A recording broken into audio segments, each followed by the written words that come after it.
मां ठीक आहियां। ॿियो ॿुधा छा ठाहियो थी अॼु? ॿुधायां थी, अच वे त सही।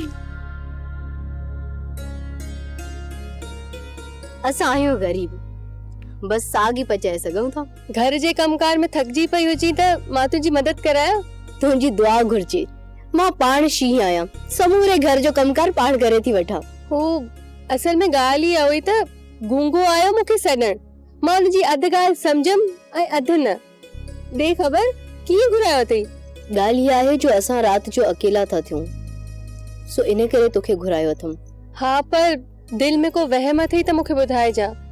का परेशानी अथई त मूंखे ॿुधाए, मां बाबा साईं सां डिस्कस कयां। असल में चांड्रोखी मुंहिंजी छई हिस खतरे जो इशारो ॾे थी। ॾिस, तो वटि मोबाइल बि आहे। जेकर तूं हूंदी या का परेशानी थी त अदा साले खे कॉल करे सघूं था। तू फिकर न कर, असां छोकरियूं भला मर्दन का घटि आहियूं छा? तू बस लटको हाड़ी पाण सां गॾु रखजांइ। तोखे त ख़बर आहे न, बाबा साईं केॾी महिल घर में न हूंदो आहे त अम्मी पाण सां बंदूक गॾु रखंदी आहे। कंहिं महिल बि का औखी महिल अची सघे थी। ठीकु आहे, हाणे तूं वे त मां साग तुंहिंजे लाइ खणी अचां।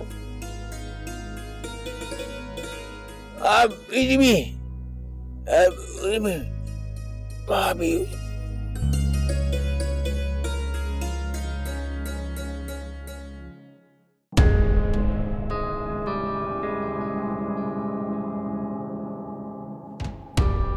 कंहिं बि कुझु कोन चयो। तूं हरू भरू जो का परेशान पियो थी।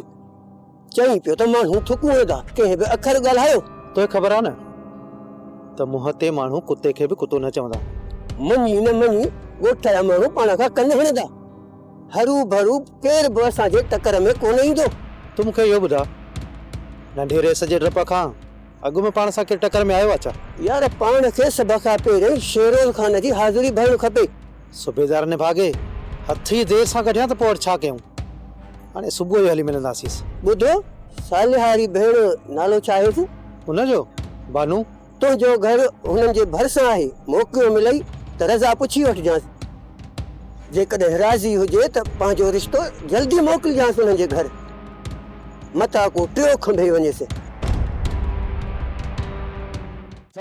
जेकॾहिं तूं वारदातुनि ते नथो हली त पोइ माल कीअं ठाहींदे?